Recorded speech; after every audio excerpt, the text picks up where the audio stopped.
ನಮಸ್ತೆ ಎಲ್ಲರಿಗೂ. ಒಬೆಸಿಟಿ ಇವತ್ತು ತುಂಬಾ ಜನಗಳಲ್ಲಿ ಒಬೆಸಿಟಿ ಇದೆ. ಒಬೆಸಿಟಿ ಕಾರಣ ಏನಂದ್ರೆ ಕುಳಿತು ಕೆಲಸ ಮಾಡೋದು, ನಮ್ಮಲ್ಲಿ ಚಲನೆ ಕಮ್ಮಿ ಆಗಿರೋದು. ನನ್ನ ಹತ್ರ ಒಬ್ರು ಲೇಡಿ ಬಂದಿದ್ರು, ಪೇಷಂಟ್ ಅಂತ ಹೇಳ್ಬಾರ್ದು ಅವ್ರನ್ನ. ಒಬ್ರು ಲೇಡಿ ಬಂದಿದ್ರು, ಅವ್ರು ಹೇಳಿದ್ರು ಆಕ್ಚುಲಿ ಒಂದು 12 months ಆಯ್ತು ಅಂತ ಅನ್ಕೋತೀನಿ. ಅದಕ್ಕೆ ಮುಂಚೆ ಅವ್ರು ನನ್ನ ಹತ್ರ ಯೋಗ ಮಾಡ್ತಿದ್ರು. ಅವ್ರಿಗೆ ಪೇಷನ್ಸ್ ಇರ್ಲಿಲ್ಲ, ತುಂಬಾ ಸಣ್ಣ ಆಗ್ಬೇಕು, ಬೇಗ ಸಣ್ಣ ಆಗ್ಬೇಕು ಅನ್ನೋ ಕಾರಣಕ್ಕೆ ಅವರು ಸಪ್ಲಿಮೆಂಟ್ಸ್ ನ ತಗೊಂಡ್ರು. ನಾನು ಹೇಳಿದೆ ಅವ್ರಿಗೆ, ನೋಡಿ, ನೀವು ಯೋಗದಿಂದ ನಿಮ್ಮ ಬಾಡಿಯನ್ನ ಸಣ್ಣ ಮಾಡಿದ್ರೆ ಮತ್ತೆ ಗೇನ್ ಆಗೋದಿಲ್ಲ. ನೀವು ಬೇರೆ ಯಾವುದೇ ಒಂದು ಸಪ್ಲಿಮೆಂಟ್ ಇರ್ಬೋದು, ಅಥವಾ ಜಿಮ್ ಇರ್ಬೋದು, ಅಥವಾ ಜುಂಬಾ ಇರ್ಬೋದು, ಬೇರೆ ಯಾವ್ದ್ರಿಂದ ಮಾಡಿದ್ರು ಕೂಡ ಮತ್ತೆ ನಿಮ್ಗೆ ವೆಯ್ಟ್ ಗೇನ್ ಆಗತ್ತೆ ಅಂತ ನಾನು ಹೇಳಿದ್ದೆ. ಸೊ ಆಫ್ಟರ್ ಒಂದು 6 months 8 months ಆದ್ಮೇಲೆ ಅವ್ರು ವಾಪಸ್ ಬಂದ್ರು. ಇವಾಗ ಒಂದು 4 months ಕೆಳಗಡೆ ಅವ್ರು ನನಗೆ ಸಿಕ್ಕಿದ್ರು. ಅವಾಗ ಅವ್ರು ಹೇಳಿದ್ರು, Krishna, I am very sorry, ನಂದು ಈ ತರ ಆಯ್ತು, ಮತ್ತೆ ನನ್ಗೆ ಪೂರ್ತಿ ಸಣ್ಣ ಆಗ್ಬಿಟ್ಟಿದ್ದಾರೆ, ಕೈ ಕಾಲುಗಳೆಲ್ಲ ತುಂಬಾ ಸೋಲ್ ಆಗ್ತಿದೆ, ನರಗಳೆಲ್ಲ ವೀಕ್ ಆಗಿದೆ ಅಂತ ಹೇಳ್ಬಿಟ್ಟು ಬಂದ್ರು.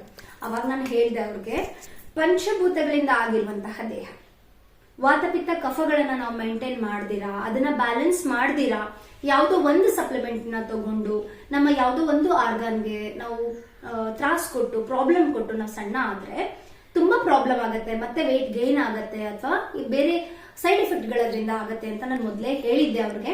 ಸೊ ಅವ್ರು ಅದನ್ನ ಒಪ್ಕೊಂಡ್ರು. ವಾಪಸ್ ಅವ್ರು ನನ್ನ ಹತ್ರ ಬಂದ್ರು. ಅವತ್ತಿಂದ ಇವತ್ತವರೆಗೂ ಯೋಗ ಮಾಡ್ತಿದ್ದಾರೆ. So now she is very all right.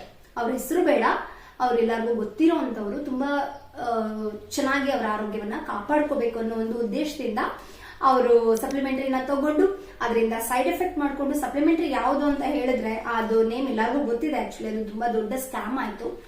ಅದನ್ನ ತಗೊಳ್ಳೋದ್ರಿಂದ ಕಿಡ್ನಿ ಪ್ರಾಬ್ಲಮ್ ಆಗ್ತಾ ಇರೋದು, ಅಂಡ್ ಹಾರ್ಟ್ ಪ್ರಾಬ್ಲಮ್ ಆಗ್ತಿರೋದು, ಸ್ಕಿನ್ ಬಂದ್ಬಿಟ್ಟು ತುಂಬಾ ಬೆಳಚ್ಕೊಳ್ಳುವಂಥದ್ದು, ಅಂಡ್ ತುಂಬಾ ಸಣ್ಣ ಆಗೋದು, ಇದೆಲ್ಲ ಅದ್ರ ಸೈಡ್ ಎಫೆಕ್ಟ್ ಆಗಿತ್ತು. ಇದನ್ನ ನಾವು ಆಕ್ಚುಲಿ ಸೈಡ್ ಎಫೆಕ್ಟ್ ಅಂತಾನೆ ಹೇಳ್ತೀವಿ. ಬಿಕಾಸ್ ಯಾವುದೇ ಒಂದು ವಸ್ತು ಇರಬಹುದು, ಅಥವಾ ಯಾವುದೇ ಒಂದು ಕ್ರಿಯೆ ಇರಬಹುದು, ಸಡನ್ಲಿ ಜೋರಾಗೋದು, ಸಡನ್ಲಿ ಕಡಿಮೆ ಆಗೋದು ಆಗ್ಬಾರ್ದು. ಅದಕ್ಕೆ ನಿಯಮಿತವಾಗಿ ನಾವು ದೇಹವನ್ನ ಊಟದಿಂದ, ವ್ಯಾಯಾಮದಿಂದ, ಪ್ರಾಣಾಯಾಮದಿಂದ, ಧ್ಯಾನದಿಂದ ಮಾಡಿದಾಗ ನಮ್ಮ ದೇಹ ಒಂದು ಸಂತುಲಿತವಾಗಿ ಬ್ಯಾಲೆನ್ಸ್ಡ್ ಆಗಿ ಕಡಿಮೆ ಆಗತ್ತೆ.